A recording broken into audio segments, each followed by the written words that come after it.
está en mi vida.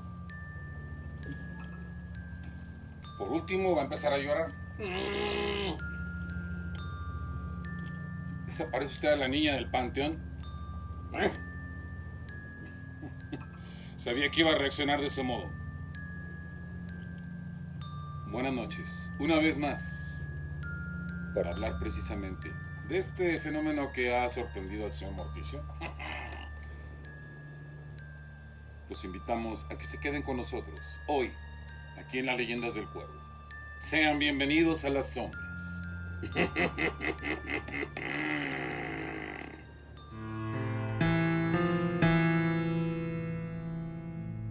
Todo en la noche vive una duda secreta, el silencio y el ruido, el tiempo y el lugar.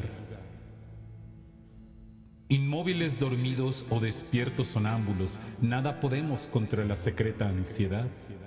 Y no basta cerrar los ojos en la sombra, ni hundirlos en el sueño para ya no mirar, porque en la dura sombra y en la gruta del sueño, la misma luz nocturna nos vuelve a desvelar. Entonces, con el paso de un dormido despierto sin rumbo y sin objeto, nos echamos a andar. La noche vierte sobre nosotros su misterio y algo nos dice que morir es despertar. ¿Y quién entre las sombras de una calle desierta, en el muro lívido espejo de soledad, no se ha visto pasar o venir a su encuentro y no ha sentido miedo, angustia, duda mortal?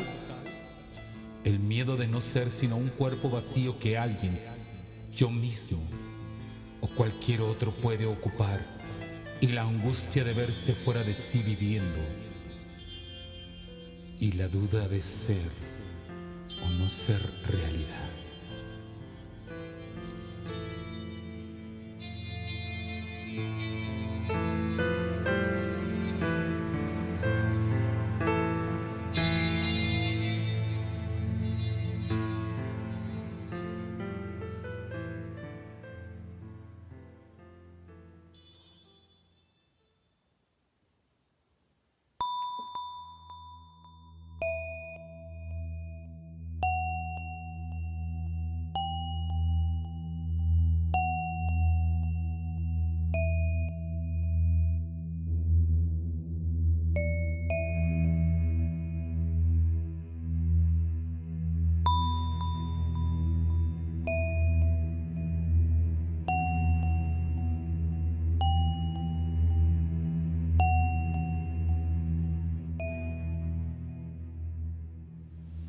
Hacia el año de 1938 fue cuando Javier Villaurrutia, poeta mexicano, escribió estos versos a los que les dio el nombre de Nocturno Miedo. Con ellos, él abordó una de las inquietudes humanas más acuciantes: la incertidumbre con relación a la vida y a la muerte, la posible relatividad de la muerte y asimismo la probabilidad de que nuestra vida no sea lo que es. Sin embargo, para saber a ciencia cierta lo que representa esto para cada persona, es imposible saberlo. Nadie sabe hasta ahora qué es lo que siente una persona al morir, y de la misma forma, tampoco se sabe qué siente después de ello. Villaurrutia hizo de este tema uno de los más importantes en su poesía y tal vez en sus versos intentaba averiguar. Y en estos descubre que al final podría ser que ya estamos muertos sin siquiera saberlo. Pero hasta ahora el tema le pertenece a los autores de ficción por derecho propio. Sin embargo,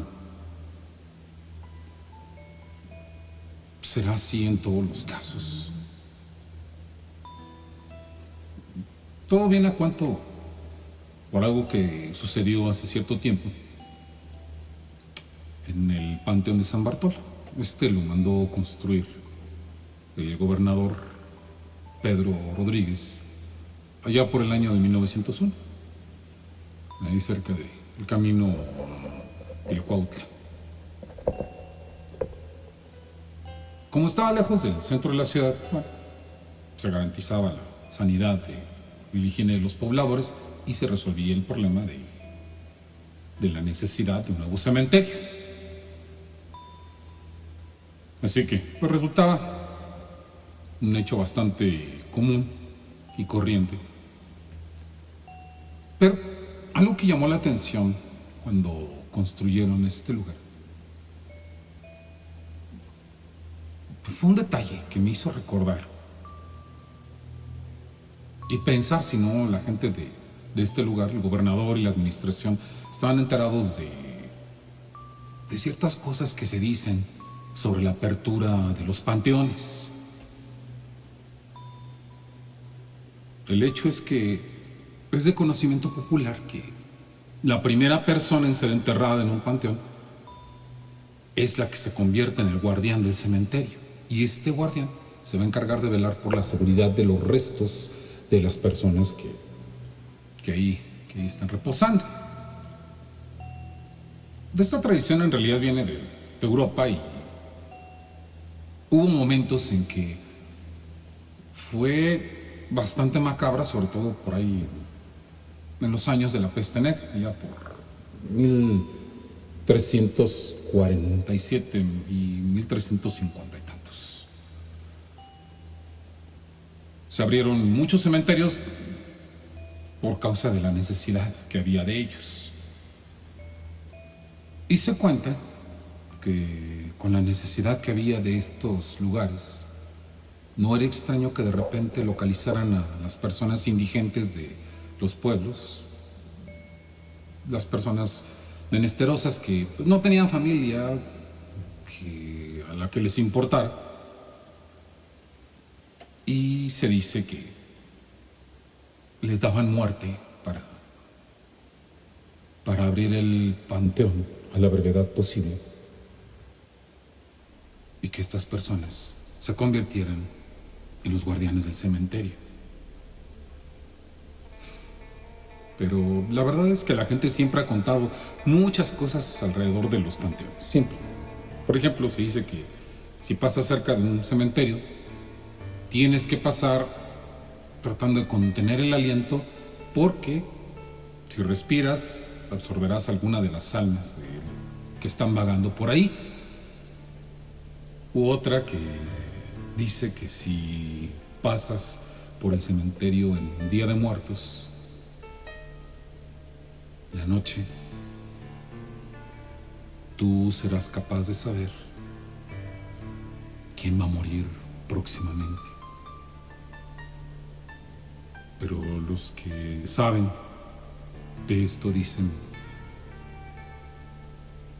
que la gente enloquece al saberlo. Entonces, no recomiendan hacerlo. Así, todo este tipo de historias se cuentan de los panteones, sin duda alguna por el miedo que siempre hemos sentido ante la proximidad de los muertos. También se recomienda no retardar el sepelio de una persona, porque de lo contrario, el alma del fallecido buscará llevarse a alguien, a otra persona, entre más tarde en darle sepultura. Hay algunas de estas supersticiones que por supuesto sí están avaladas por la ciencia en el sentido de su utilidad. Vamos, no tanto por la razón. Por ejemplo, esta de no retardar el sepelio, por supuesto, corresponde a evitar la contaminación lógica por la descomposición de los restos mortales. Temas que con la del guardián del cementerio, la verdad no hay una razón, mera superstición al parecer. Entonces, pues yo me imagino que la gente del gobernador le daba igual si se enterraba uno u otro cuerpo. Entonces, resulta que la primera persona que es enterrada es una niña que no tuvo más que 25 días de vida y falleció. Le dieron el nombre de Tomasa Cruz. Y por supuesto, si nosotros prestamos atención a este tipo de tradiciones, la niña no resulta ser la mejor elección para ser un guardián del cementerio. Pues solamente esto aclara que la gente no tenía en cuenta esa historia cuando esto sucedió. Y también así lo pensó, o lo pensaba, David. David, muchachito, que fue a acompañar a sus amigos al Panteón de San Bartolo. En esos tiempos eran muy importantes las amonestaciones y las creencias, y los chicos no se atrevían a hacer una de las suyas con tanta facilidad, pero pues finalmente muchachos, una pandilla de chicos idea la manera de resistirse a la autoridad y hacer una que otra travesura, y este es el caso que todos ellos se pusieron de acuerdo con David para ir a pasar la noche al panteón.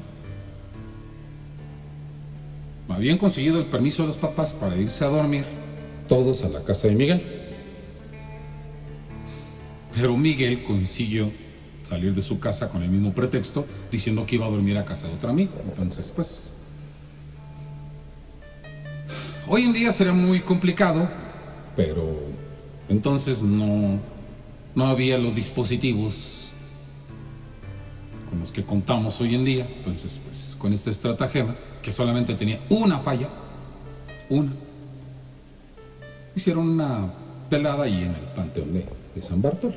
Pues los chicos consideraban la experiencia como fabulosa, primero porque pues, no estaban los mayores, se habían llevado toda la comida que podían haber llevado desde sus casas, y pues decidieron que antes de que comenzara la aventura, pues comieran todo lo que fuera necesario.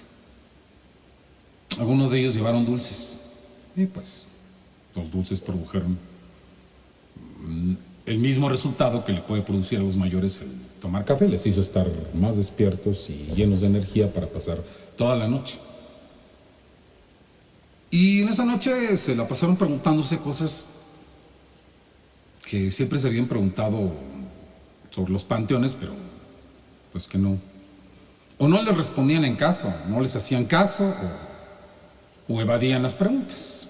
Por ejemplo, ¿por qué en algunas de las tumbas había pues lápidas muy simples, la piedra nada más, lisa, y, bueno, con la escritura de la fecha de nacimiento y del deceso? ¿Y por qué otras tenían unas especies de capillas, algo grandes? ¿Por qué algunas tumbas pues parecía que estaban abandonadas desde hacía muchísimo tiempo? ¿Y por qué otras, por el contrario, pues tenían siempre flores frescas, como si las fueran a ver a cada rato? Se preguntaban si los muertos se pondrían tristes cuando no los fueran a ver, pero pues no estaban muertos. ¿A ellos qué les podía importar si alguien iba a verlos? Y sobre todo, ¿por qué? Por causa de ello, ¿por qué había que enterrarlos? ¿Por qué si es que tanto se les quería, no dejarlos afuera y mejor verlos?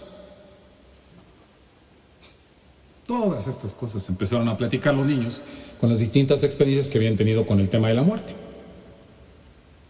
De uno de ellos, a Martín, de repente le preguntaron sobre eso y empezó a platicar que pues, los fallecidos le parecía que eran como personas dormidas, pero muy serias. Y entonces los muchachos se dieron cuenta de que él sí había visto personas fallecidas.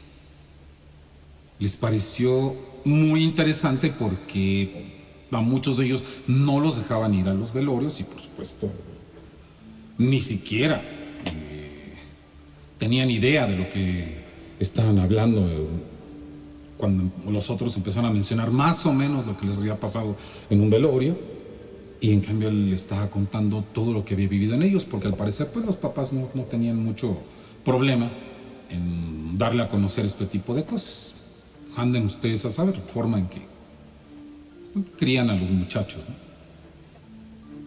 Martín, pues igual que los adultos, en cuanto se volvió el centro de la conversación, pues contó y repitió muchas de las cosas que él había escuchado a su vez. Cosas como que si tocabas las manos de un difunto, te podías curar de cualquier enfermedad que tuvieras de la piel. Y también les advirtió que podían jugar cualquier cosa, pero no jugar a fingir que estaban muertos, porque si no, próximamente ellos serían los que podrían fallecer. Entonces, con todo esto, nos damos cuenta de que la noche estaba resultando de lo mejor. Cuentos, historias, la compañía de los amigos, y David lo estaba pasando muy bien. Sobre todo a él le preocupaba que consideraran que no fuera normal la manera en que a él le llamaba la atención el tema de la muerte. Pero pues vio que a todos les llamaba mucho la atención y se sintió tranquilo por causa de ello. Pero de todas maneras, finalmente muchachos, no les contó que al principio, cuando habían llegado al cementerio, tuvo miedo de que había muchas sombras, así como unas cosas como pequeñas llamas que había cerca de algunas tumbas. Cuando va y le pregunta a Martín, pues Martín le dice que eran unos duendes. Y nadie lo contradijo, porque pues de repente Martín se volvió el héroe de la velada porque tenía la opinión autorizada para hablar de todos esos temas. Así que pues empezaron a caminar por el cementerio, como lo habían pactado, como lo habían pensado, y fueron cuidando de no pisar los duendes, ¿no? Porque pues ya era el momento de ver qué era lo que pasaba en el cementerio de noche. Pues ya lo conocían algunos desde antes, pero ¿qué tal sería pasear por el cementerio de noche? Y entonces Martín les cuenta lo del guardián del cementerio. Y a todos los muchachos les llamaron la atención los detalles de la historia, de que, pues, quién tenía que ser, que cómo lo elegían o qué era lo que pasaba. Pues Martín lo que les comentaba, pues bueno, es que es el que se encarga de que nadie moleste a los muertos.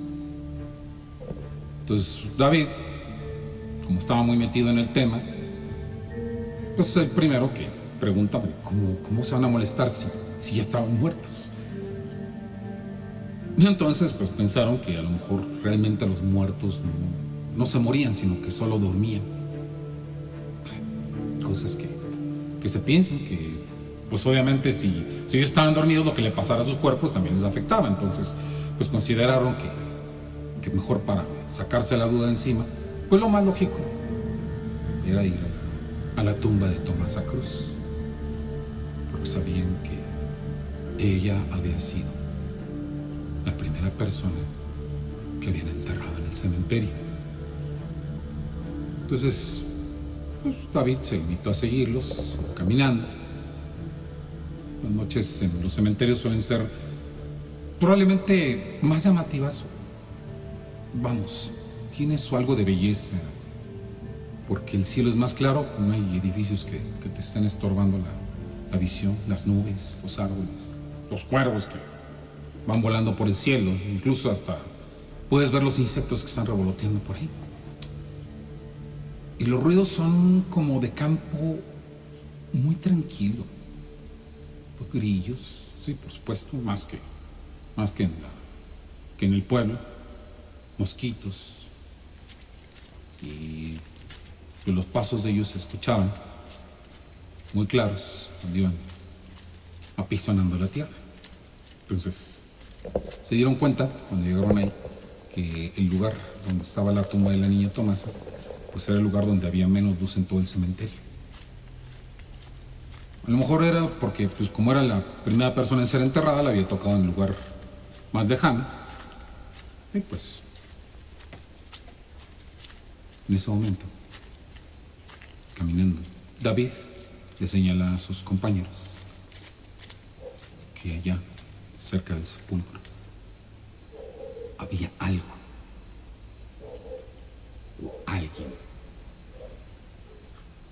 Los muchachos empezaron a hablar entre sí, en voz baja, inconscientemente, ante la presencia de alguien y comenzaron a discutir, porque pues, pensaron, bueno, pues, ¿cómo va a haber alguien? ¿Cómo va a haber algo? Y se sorprendió además porque lo que vieron era como una niña pequeña, vestido y todo. Una niña en el pantano, a esas horas, sola. Pues, le resultó muy extraño. Entonces, el más curioso del grupo y el que estaba más reacio a aceptar la idea del guardián del cementerio se adelantó. David dijo, yo voy a ver si ustedes no se atreven. Entonces Martín todavía le dijo, no es buena idea, pero pues no pudieron disuadirlo porque él avanzó. Y de cerca vio, dice, las manos gordezuelas de una niña que estaba sentada en una lápida y empezó a balancear los pies. Así como hacen los niños cuando no alcanzan el suelo. Así empezó a balancear los pies y pues daba la impresión de que la habían dejado ahí sola esperando. Entonces David le empezó a llamar, oye niña, ¿qué haces ahí? ¿Dónde están tus papás? Y la niña pues, no le contestó nada. Y David le repitió más o menos las mismas frases. Y en ese momento, David hizo lo posible para alargar un brazo y cuando quiso tocarla, inmediatamente la niña salió rápidamente, corriendo, se dejó caer al suelo y se fue corriendo. Y David se había quedado inmóvil porque al intentar tocarla había sentido un frío glacial en su mano. David quiso ir corriendo, pero le pareció que era una niña pequeña como para ir corriendo tan rápido porque no la pudo alcanzar.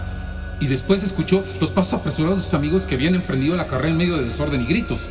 David escuchó su nombre y que le gritaban, pero le pareció que no entendía por qué estaba sucediendo. Todo lo que vio es que ellos habían emprendido la carrera, así que decidió continuar siguiéndolos. Entonces le pareció escuchar un llanto infantil y sin saber por qué le produjo un estremecimiento.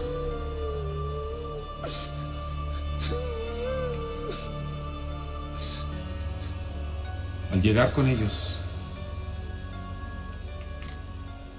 entre gritos, desordenadamente le explicaron que la niña se desapareció en cuanto él se le acercó.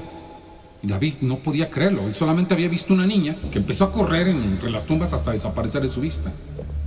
Sin embargo, ya no estaba tan seguro cuando los demás trataban de explicarle que en cuanto él había alargado el brazo, la niña se desvaneció.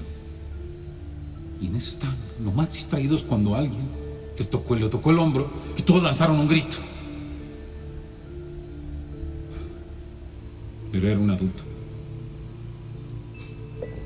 La única falla en el plan de los muchachos era que en cuanto supieran que Miguel no estaba en su casa, los papás seguro iban a buscar a los demás para saber dónde estaban, y eso era exactamente lo que había pasado. Uno de los papás pasó a ver cómo estaba su hijo, se enteró que Miguel no estaba en su propia casa, entonces fue a buscar a los chamacos. Cuando pasaron los momentos de nerviosismo y los regaños que le hicieron a los muchachos, uno de ellos contó que había visto algo en el cementerio. Y el papá de Miguel abrió los ojos, sorprendido, y les preguntó si habían hablado con ella.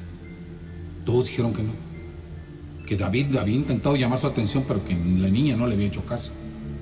Entonces Miguel abrazó muy fuerte a su hijo, muy fuerte, y le dijo que gracias a Dios no había sucedido. Pero nadie entendió hasta que explicó que las historias contaban que cuando alguien tenía contacto con la pequeña Tomasa, quien se aparecía de cuando en cuando a jugar en el cementerio, dicen que porque se sentía sola, quienes aceptaban jugar con ella no era para hacerlo una sola vez, sino para toda la vida.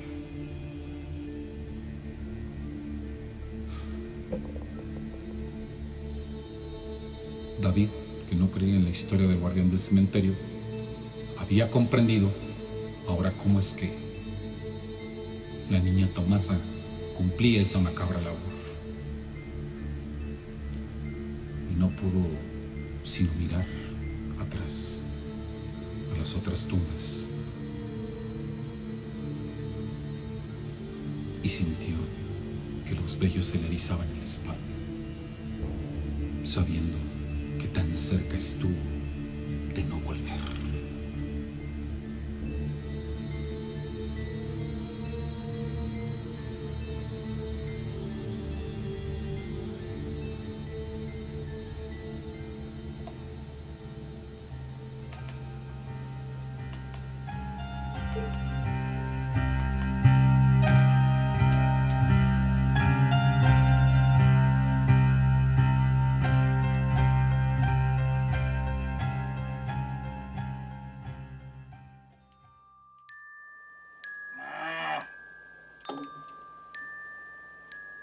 Se dice aún que todavía se le puede ver en el panteón. Sin embargo, llega el punto en que no estamos seguros porque no nos ha tocado ver este fenómeno. Si esto sucede así, ¿qué tanto tendrá que ver la tristeza de una persona al morir o su soledad después de fallecida? ¿Realmente los sentimientos sean tan importantes como para afectarnos más allá de esta vida? Queda para ustedes su reflexión bajo las creencias que consideren pertinentes y por supuesto con el criterio que ustedes determinen. Nosotros ya nos retiramos, nuestra labor es dejar la historia y ustedes dejarles pensando sobre estas posibilidades.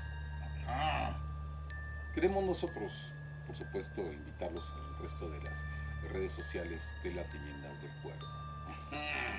Empezando por el espacio que tenemos en Facebook, nuestra página y también el grupo Bienvenidos a las Sombras Oficial. Leyendas del Cuervo Oficial, Bienvenidos a las Sombras Oficial. En estos espacios ustedes van a encontrar toda la información sobre este universo de las Leyendas del Cuervo y también, asimismo, de las actividades de servidor Paul Raven en la internet. Empezando por el apoyo que recibimos del grupo Literpo, cuya directora Enid Saiz le enviamos un muy cordial saludo. En Literpo hacemos una difusión de la cultura desde Texas para el mundo, con la traducción de diversos autores y asimismo de artículos de difusión sobre algunos más, así como también la promoción de nuestra propia literatura, próximamente una antología en camino. Asimismo van a encontrar todos los vínculos en la descripción del video. El proyecto Luna de Octubre. ¿Qué es eso? Luna de Octubre es el proyecto en donde vamos a difundir desde ahora poesía gótica a través de las actividades que hemos comentado en otras ocasiones, a través de los videopoemas, a través de la escritura de textos, a través de la promoción y proposición de retos literarios, todo con el fin de que este universo de lo gótico siempre tenga el aporte de todos ustedes y la promoción de su literatura, en este caso en compañía de la maestra Angie Vampi, a quien le mando un muy cordial saludo. Muy bien. Entonces ahí estas redes promocionan tanto el trabajo de las Leyendas del Cuervo y nosotros no solamente lo promocionamos, sino porque creemos en este tipo de trabajo que nos encanta hacer y que por supuesto también tiene otro canal en YouTube. ¿Cuál es?